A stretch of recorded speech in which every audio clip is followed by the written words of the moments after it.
Assalamualaikum warahmatullahi wabarakatuh. Kami dari kelompok 10 akan mempresentasikan tentang isu-isu etika komputer. Perkenalkan, nama saya Radita Nurhasna. Perkenalkan, nama saya Wahyu Firmansyah. Perkenalkan, nama saya Rizky Agung Duzulik Romi. Perkenalkan, nama saya Ilsa Murain Musyafa. Dan contoh kasus pertama akan dijelaskan oleh Wahyu. Slide-nya.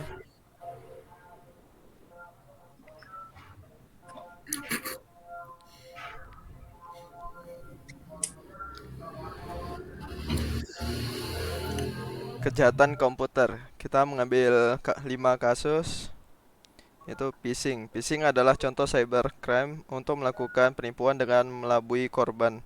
Umumnya aksi kejahatan ini dilancarkan melalui email maupun media sosial lain, seperti mengirim link palsu, membuat website bodong, dan sebagainya.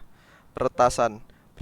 Peretasan melibatkan mencoba memperoleh akses tidak sah ke sistem atau informasi komputer, seringkali untuk mencuri informasi pribadi atau merusak sistem. Mencuri data. Ini mencakup pencurian data pribadi seperti nomor kartu kredit, nomor KTP, atau informasi lainnya dari sebuah organisasi atau individu. Malware.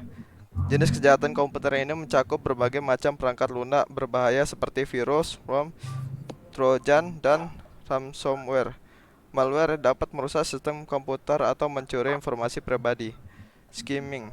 Skimming adalah kejahatan perbankan dengan cara mencuri data kartu debit atau kartu kredit untuk menarik data di rekening.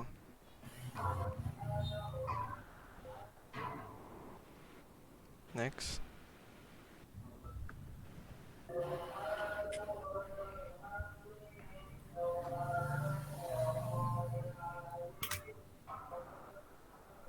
Lanjut. Cyber ethic. Itu ada 5 contoh. Pertama, privacy.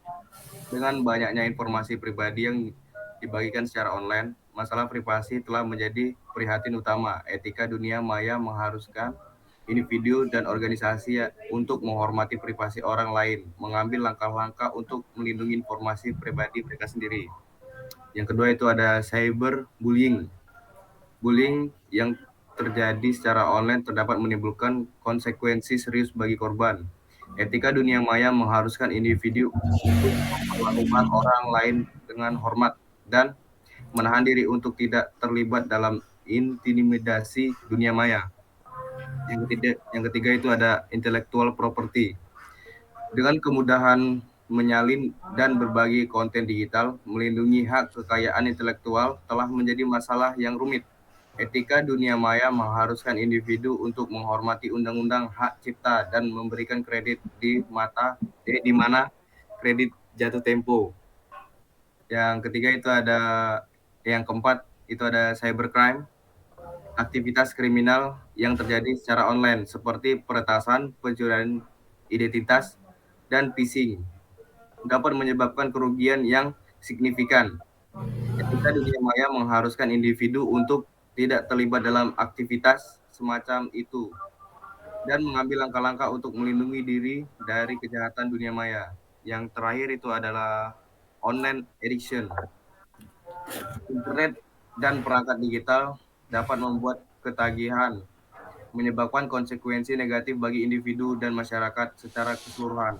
Etika dunia maya menurut individu untuk menggunakan teknologi secara bertanggung jawab dan menghindari penggunaan berlebihan yang dapat menyebabkan kecanduan. Yang ketiga, e-commerce. Yang pertama, security. Salah satu masalah terbesar dalam e-commerce adalah keamanan.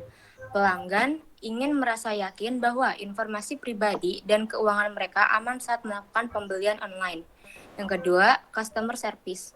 E-commerce harus memberikan layanan pelanggan yang sangat baik untuk mempertahankan pelanggan. Ini termasuk menanggapi pertanyaan dengan segera, menyelesaikan masalah dengan cepat, dan menawarkan proses pengembalian yang mulus dan tanpa kerumitan. Yang ketiga, logistik. Pengiriman dan penanganan dapat menjadi tantangan yang signifikan bagi bisnis e-commerce. Mereka harus memastikan pengiriman produk tepat waktu, mengelola inventaris, dan menangani pengembalian secara efektif. Yang keempat, payment processing. E-commerce perlu menyediakan beberapa opsi pembayaran, termasuk kartu kredit, kartu debit, dan dompet digital. Mereka juga harus memastikan proses pembayaran aman dan efisien. Dan yang terakhir, user experience. E-commerce harus memberikan pengalaman berbelanja yang mulus dan ramah pengguna di semua perangkat. Ini termasuk memiliki situs web yang ramah seluler, navigasi yang mudah, dan proses pembayaran yang cepat.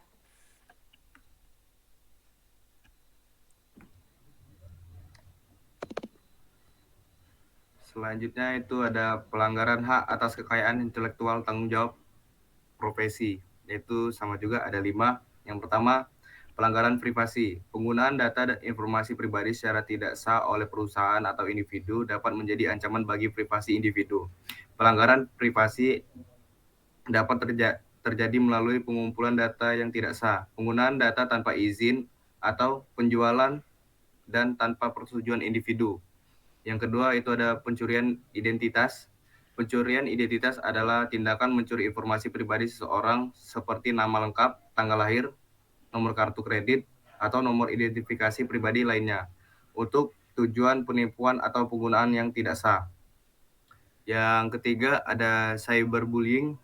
Cyberbullying adalah bentuk kerusakan verbal atau psikologis yang dilakukan melalui internet atau perangkat teknologi lainnya. Cyberbullying dapat meliputi pelecehan, penghinaan, atau penggunaan informasi pribadi untuk merendahkan atau mengejek orang lain.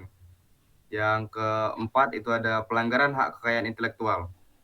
Pelanggaran hak kekayaan intelektual terjadi ketika seseorang menggunakan atau memanfaatkan karya cipta atau inovasi orang lain tanpa izin atau persetujuan. Contoh adalah pelanggaran hak cipta, paten, atau merek dagang.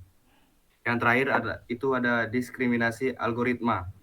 Diskriminasi algoritma adalah ketidakadilan yang terjadi ketika sistem atau algoritma yang digunakan untuk membuat keputusan dianggap tidak adil terhadap individu atau kelompok tertentu. Contoh dari diskriminasi algoritma adalah menggunakan data sosial atau etnis untuk menilai kredit atau asuransi.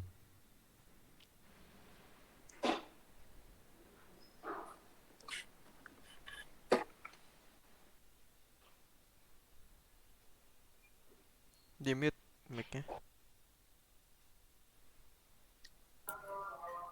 Yang terakhir, yang kelima, tanggung jawab profesi. Yang pertama, privasi dan kerahasiaan data. Etika komputer mempertimbangkan tanggung jawab profesi dalam menjaga privasi dan kerahasiaan data yang mereka tangani. Profesi yang bekerja dengan data sensitif seperti kesehatan atau keuangan harus memastikan bahwa data tersebut tidak diakses oleh pihak yang tidak berwenang. Yang kedua, pengembangan teknologi pengembangan teknologi, yaitu etika komputer juga menekankan tanggung jawab profesi dalam mengembangkan teknologi yang bermanfaat dan tidak merugikan masyarakat. Profesi harus memastikan bahwa teknologi yang mereka kembangkan tidak digunakan untuk tujuan yang merugikan masyarakat atau merusak lingkungan. Yang ketiga ada keadilan sosial. Etika komputer juga menekankan tanggung jawab profesi dalam memastikan keadilan sosial dalam penggunaan teknologi. Profesi harus memastikan bahwa teknologi yang mereka kembangkan tidak memperburuk kesenjangan sosial dan ekonomi yang sudah ada. Yang keempat, keamanan cyber. Keamanan siber. Etika komputer juga menekankan tanggung jawab profesi dalam memastikan keamanan siber bagi pengguna teknologi. Profesi harus memastikan bahwa teknologi yang mereka kembangkan tidak mudah diakses oleh pihak yang tidak berwenang dan tidak membahayakan pengguna. Yang terakhir, ada penggunaan teknologi untuk tujuan yang tidak etis.